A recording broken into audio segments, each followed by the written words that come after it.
안녕하십니까, 이재필입니다.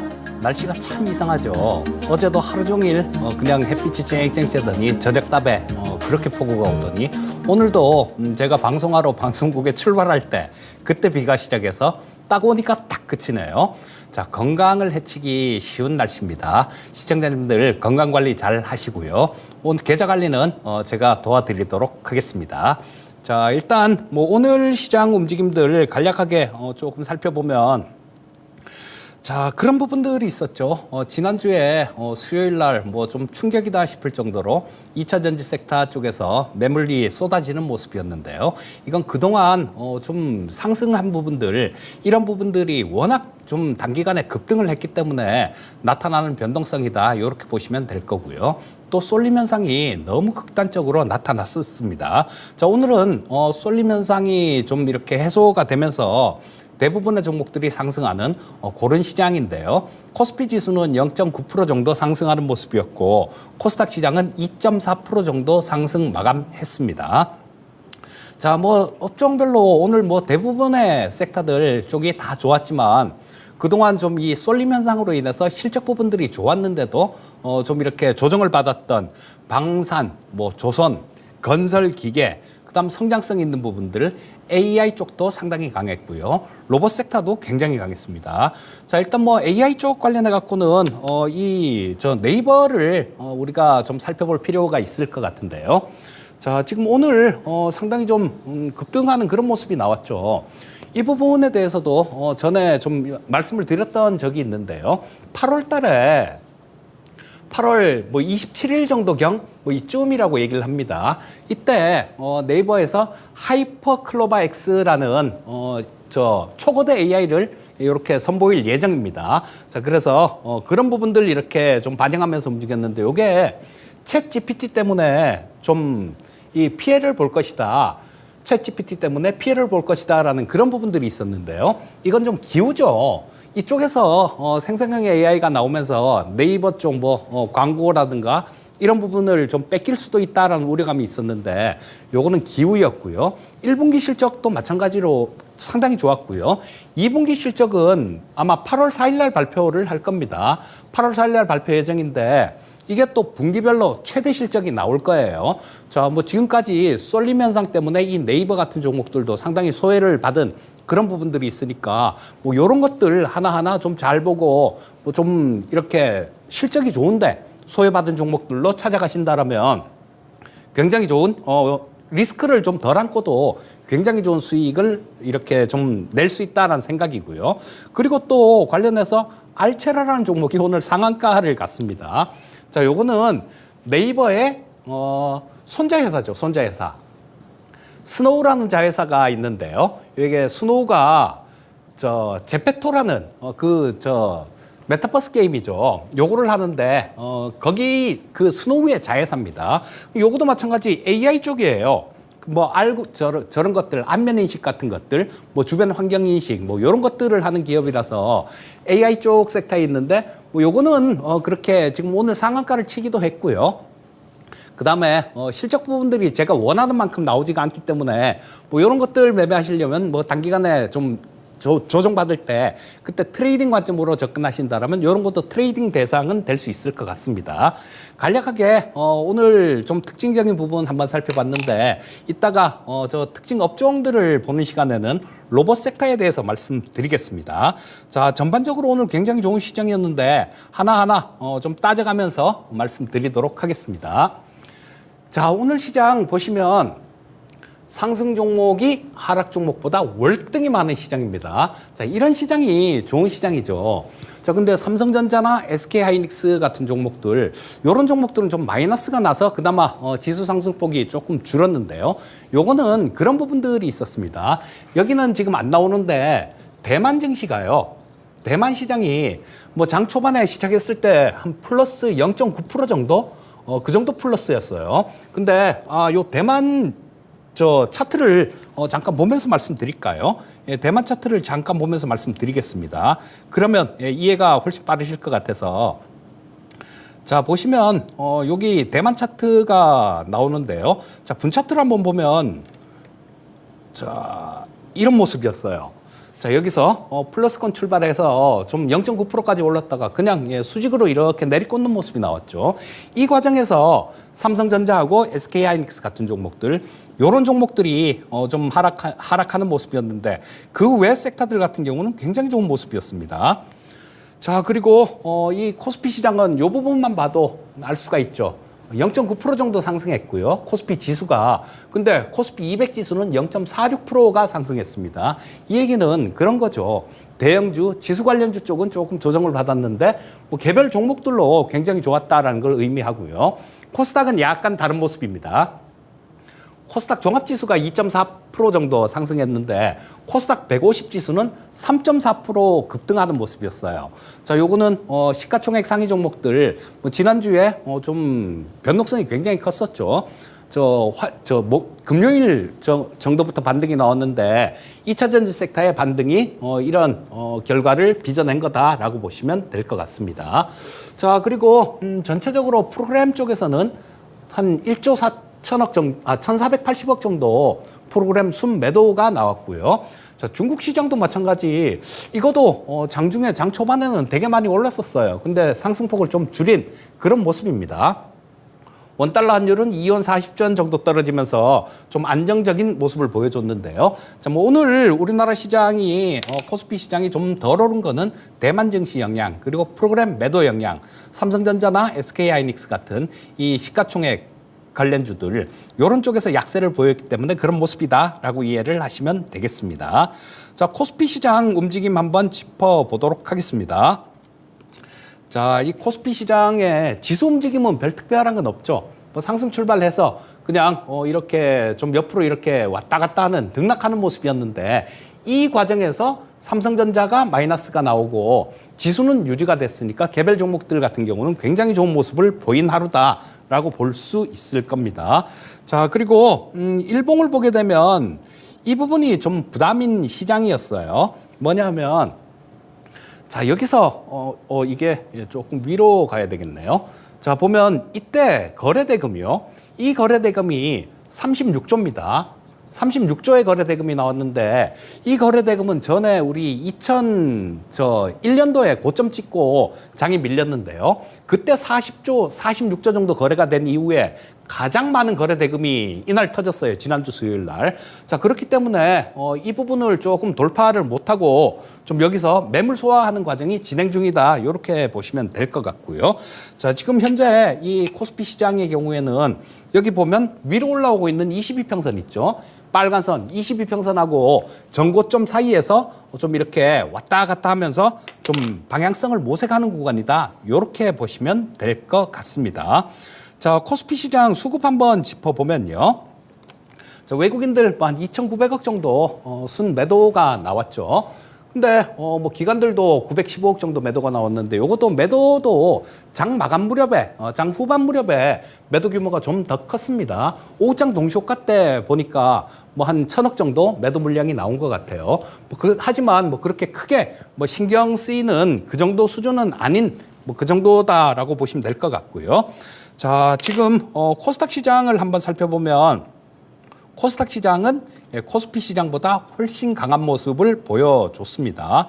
보시면 분 차트부터 볼게요.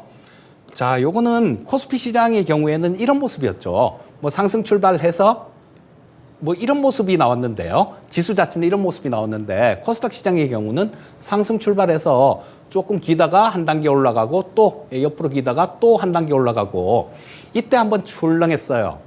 이때 또 에코프로가 좀 출렁했었는데 에코프로가 127만 원에서 117만 원까지 요거 빼는데 10만 원 빼는데 이때 10분 봉이거든요.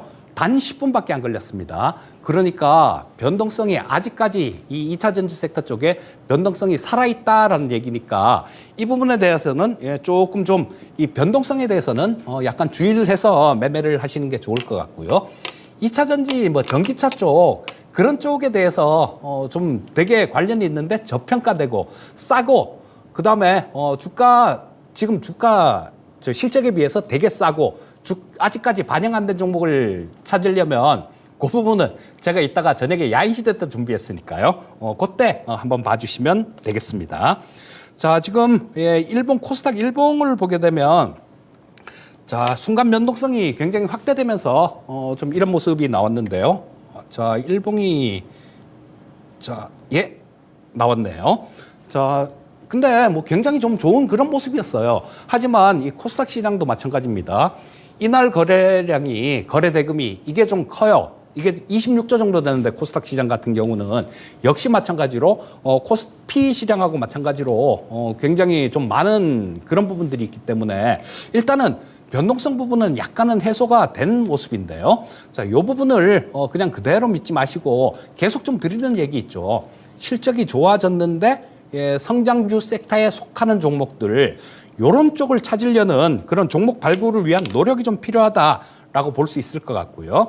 자, 코스닥 시장 수급을 한번 보시게 되면 오늘 뭐 코스닥 시장 같은 경우도 코스피 시장하고 거의 뭐 별 틀리지 않는 그런 모습이었어요. 외국인들은 5일 연속 순 매수하고 난 다음에 오늘 매도 물량이 조금 나왔는데 이거 470억 매도했다고 안 좋다 이렇게 볼 수는 없습니다. 왜냐하면 장 초반에 한 1,500억 정도 매도였는데 장 진행되면서 이렇게 471억 정도 매도로 마감이 됐으니까 장중에는 오히려 1,000억 정도 이렇게 샀다라는 얘기입니다. 그래서 코스닥 시장의 수급 같은 경우도 결코 나쁘지 않은 수급이다. 이렇게 말씀드릴 수 있겠습니다. 자, 지금 파생 시장이 좀 중요한 그런 상황인데요. 파생 시장에 대해서 좀 말씀드리도록 하겠습니다. 자, 파생 시장은 요거를 분차트를 놓고 한번 볼게요. 자, 이들이 외국인들이 얼마나 지금 단타에 치중하고 있는지 그 부분 좀 말씀드리겠습니다. 자, 지난주에도 제가 외국인들 선물 시장에서는 그냥 단타를 치고 있습니다. 이들은 방향성 없이 그냥 단타를 치고 있기 때문에 이들의 방향성이 가장 중요합니다라는 말씀을 드렸는데요. 오늘도 마찬가지 이때 장 초반에 이때 3,500억 샀습니다. 자, 이 까만 게 저 코스피 200 지수예요. 자, 이들의 매매 동향에 따라서 거의 뭐 그냥 막 딸려다니는 모습이에요. 이들이 이때 3,500억 샀다가 매도를 하니까 지수가 쭉 밀리죠. 쭉 밀렸다가 또 이들이 오후장 들어서 이때부터 시작해서 매수를 하니까 또 지수는 쭉 딸려 올라갑니다. 그러고 난 다음에 오후장에 조금 매도를 하니까 장도 이 선물 시장도 조금 밀려서 끝나는 그런 모습인데요. 자, 이거 지금 단타에 치중을 하는데 외국인들은 자, 선물 차트를 보게 되면요. 9월물 선물 차트입니다. 저 앞에 거 지금 요게 그냥 연결 기준으로 안 나오고 그냥 나왔네요. 자, 연결 기준으로 보시게 되면 이 앞에 350포인트라는 자리가 있죠. 350포인트라는 자리가 있는데 이 자리는 저쪽으로 또 많이 땡기면 또 저항선이 하나 걸려 있는 자리예요. 그래서 이 350포인트 9월물 선물 기준이죠. 350포인트를 어떻게 돌파를 하느냐 그게 가장 큰 관건이다라고 볼 수 있을 것 같고요. 자, 말씀을 드리건대 외국인들의 선물 매수가 들어와 줘야 됩니다. 그래야 이 코스피 시장 같은 경우도 지난주 수요일에 그 많았던 거래대금 그걸 극복할 수 있고요. 여기서 그냥 선물 매수만 좀 들어와서 되는 게 아니라 미결제 확정을 동반한 이 선물 매수가 들어와야 돼요. 미결제 확정이 늘어나는 걸 동반한다라고 표현하는데요. 왜냐하면 그거는 새 돈이 위로 배팅하는 확실한 그런 자금이 들어온다라는 겁니다. 자, 근데 뭐 오후장 들어서 오전장에 사고 오후장에 매도하고 그런 경우도 있기 때문에 뭐 당분간 이 선물 시장의 수급은 잘 좀 살펴보시는 게 좋겠다라고 말씀드릴 수 있겠고요.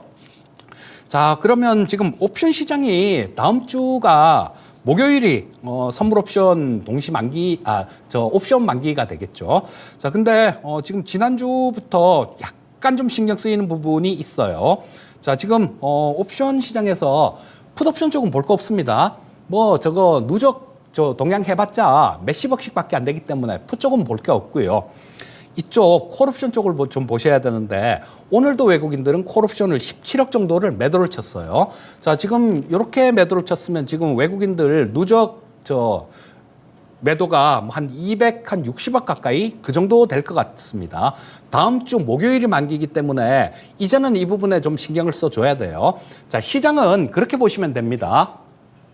이 외국인들이 콜 매도가 청산이 되느냐, 콜 매도가 청산이다라면 콜 매수가 들어와 줘야 된다는 얘기죠. 자, 이 콜 매수가 들어오면서 외국인들이 선물을 동시에 좀 이렇게 매수하는 그런 수급이 나온다라면 전고점 뚫는다라고 보시면 될 것 같고요. 자, 그래서 이 부분에 지금부터 봐야 될 핵심 포인트는 파생 기장에서 핵심 포인트는 요 두 가지만 보시면 됩니다. 뭐 이거 선물 옵션 모르시는 분들도 그냥 수급이 들어오는지 안 들어오는지만 보시면 되니까 뭐 크게 어렵지 않게 잘 챙겨 보실 수 있을 걸로 생각이 되고요. 콜 매수가 들어오고 선물 매수가 미결작정을 동반한 선물 매수가 들어오면 이 저항선을 뚫는다 이렇게 보시면 되는 거예요. 자, 오늘 특징 섹터를 좀 살펴보겠습니다. 오늘은 로봇 섹터를 또 좀 살펴볼 텐데 오늘 굉장히 좋았죠, 로봇 섹터가.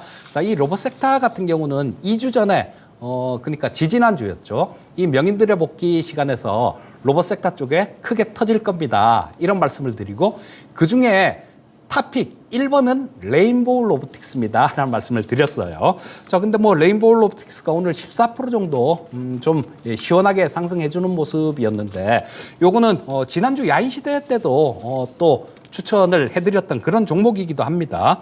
자, 오늘 로봇 섹터가 강한 모습을 보였던 이유는 11월 17일, 정확히 11월 17일입니다. 그때부터 시행이 될 거예요. 자, 지능형 로봇 보급 시행령 및 시행 규칙에 대한 설명회가 지난 28일 날 있었습니다. 근데 여기서 나온 얘기가 어떤 거냐면요. 로봇을 보행자들하고 이 동일한 지위를 부여한다라는 그런 설명회 내용 중에 그런 게 있었어요. 로봇이 이 얘기는 인도를 다녀도 된다라는 얘기입니다. 그리고 뭐 15km 그 제한 속도는 15km 내에서 다니면 되는 거고요.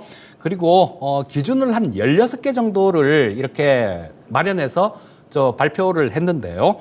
이 16개 안전 기준을 충족할 경우에는 인증서를 발급하겠다라는 뉴스가 있었습니다. 자, 이 얘기는 뭡니까? 지금 현재까지는 로봇이 도로에 못 다니는 거예요. 하지만 11월 17일 이후에는 다닐 수 있다라는 얘기입니다. 그러니까 이 로봇 섹터들 같은 경우는 굉장히 좀 탄력 있게 반응을 할 수밖에 없었던 거죠. 그리고 또 한 가지는 구글 쪽에서 나오는 뉴스입니다. 참 그 뉴스 읽다 보니까 되게 재밌는 그런 뉴스던데 로봇이 쓰레기를 분리수거합니다.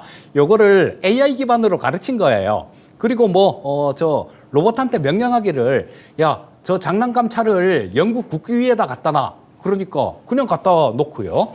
이 쓰레기 분리수거하는 것들, 이런 것들은 따로 가르치지 않고 명령을 안 해도 자기가 이거는 필요한 물건이다, 이건 쓰레기다라는 걸 분리해서 이렇게 하는 그런 모델을 지금 개발 중이다라는 그런 소식이 있었습니다. 뭐 개발이 거의 다 된 것 같아요.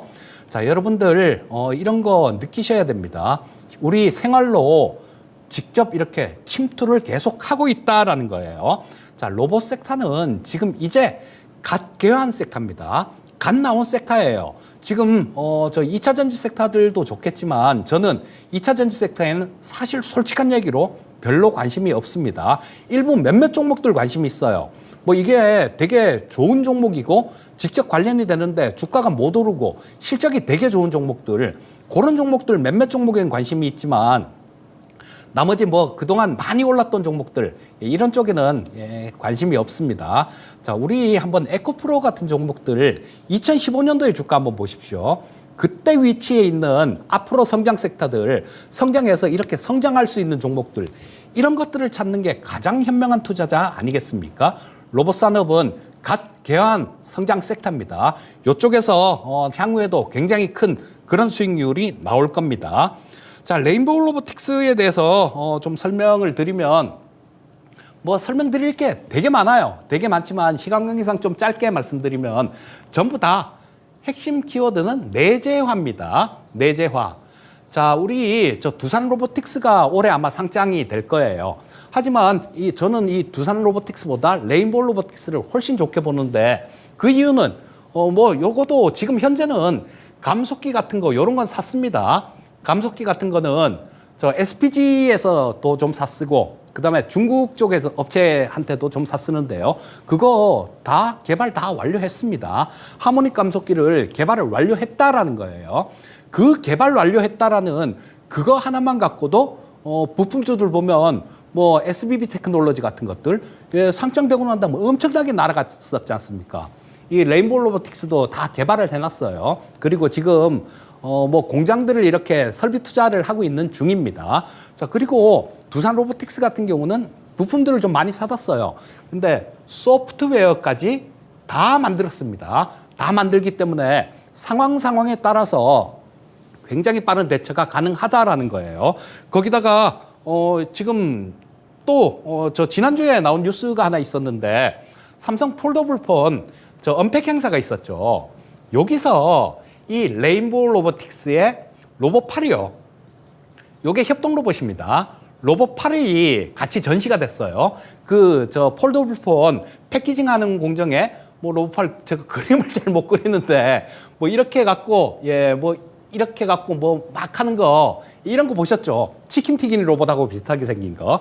자, 그런 부분들이 같이 전시가 됐어요. 이 얘기는 삼성전자하고 협업이 진행 중이다라는 얘기입니다. 자, 삼성전자가 올해 초에 레인보우 로보틱스의 지분 14.8%를 매입을 했죠. 저 삼자 배정 유상증자 형태로 이제 지분 투자를 했습니다. 거기다가 대주주가 갖고 있는 대주주하고 특수관계인들이 갖고 있는 그 지분에 대해서 콜옵션 거래를 해놨어요. 물론 이 콜옵션 거래 가격은 행사가는 나중에 그때 삼성전자가 콜옵션을 행사할 때 당시에 그때 시세하고 뭐 그런 거 감안해서 결정한다라고 그렇게 나와 있는데요. 자, 그러면 나중에는 결국은 삼성전자에서 이걸 인수를 할 가능성이 높다라고 봐야 되겠죠. 또 한 가지는 삼성전자에서 하반기에 웨어러블 로봇을 출시할 겁니다. 자, 이 부분도 이 레인보우 로보틱스의 기술력이 상당히 들어간다라면 훨씬 더 좋은 그런 부분들이 될 거예요. 자, 또 한 가지는 그런 부분도 있습니다. 우주 쪽에서 이렇게 보면 저 위성에서 지상 관측할 수 있는 그런 용도의 기술도 갖고 있기 때문에 그 부분도 군사용으로 얼마든지 적용이 가능한 그런 종목이기 때문에 꾸준한 관심이 필요하다. 이렇게 말씀드릴 수 있겠고요. 자, 다음은 아까 잠깐 말씀드렸던 SPG입니다. 이 SPG 같은 경우는 말씀드렸듯이 감속기를 만드는 기업이에요. 이 감속기는 로봇 원가의 30%에서 40%를 차지하는 핵심 부품입니다. 자, 올해 SPG에서는 하모닉 감속기 생산 능력이 지금 10만 대 정도 수준이에요. 10만 개 정도 수준인데 요거를 15만 개 정도 수준으로 늘릴 겁니다. 그렇게 되면 이 하모닉 감속기가 상당히 고가 제품이기 때문에 실적 부분들이 상당히 좋아질 수 있는 그런 부분이겠죠. 작년 실적은 1분기가 제일 좋았어요. 이 SPG가. 그다음 2분기, 3분기, 4분기로 갈수록 떨어졌는데 올해 실적 같은 경우는 반대일 것 같습니다. 1분기가 좀 안 좋고 2분기, 3분기, 4분기로 갈수록 좀 좋아지는 그런 형태가 아닐까 싶은 생각이 드니까 이 부분 한번 또 잘 참고해서 보시면 좋을 것 같고요. 자, 시간이 벌써 다 됐네요. 마무리를 해야 될 시간인 것 같습니다. 자, 말씀드렸듯이 지난주 수요일 날 거래 대금이 굉장히 많이 터졌습니다. 코스피 36조, 코스닥 26조의 거래량이 터졌기 때문에 이 부분에 대한 매물 소화 과정이 필요하다라고 말씀드릴 수 있겠고요. 자, 뭐 코스피 시장은 전 고점, 그러니까 그때 지난주 수요일 날 고점이죠. 그리고 21평선이 올라오고 있으니까 이 22평선 그 사이에서 조금 이렇게 매물 소화하는 과정이 필요하다라고 볼 수 있을 것 같아요. 그 사이에서 좀 등락할 것 같다라는 얘기입니다. 자, 뭐 저항선 돌파를 위해서는 아까 말씀드렸듯이 파생 시장에서 수급이 필요하고요. 자, 시장이 극심한 쏠림 현상이 있었습니다. 근데 이 부분이 좀 해소가 됐어요. 그렇다면 이제 시장이 좀 순환매가 도는 과정에서 좋아질 섹터들은 어떤 걸까요? 그렇죠. 예, 실적이 되게 좋았는데 그동안 이 쏠림 현상 때문에 수급적인 원인 때문에 제대로 오르지 못한 종목들, 소외받은 종목들 이런 쪽으로 매기가 이렇게 돌아 나올 겁니다. 그래서 뭐 그런 쪽에서 길목 지키기를 한다라면 상당히 좋은 투자가 될 것 같습니다. 자, 저는 오늘 이 시간은 이쯤에서 마무리를 해야 될 것 같고요. 오늘 저녁에 야인 시대에서 또 좋은 종목으로 찾아뵙도록 하겠습니다. 감사합니다.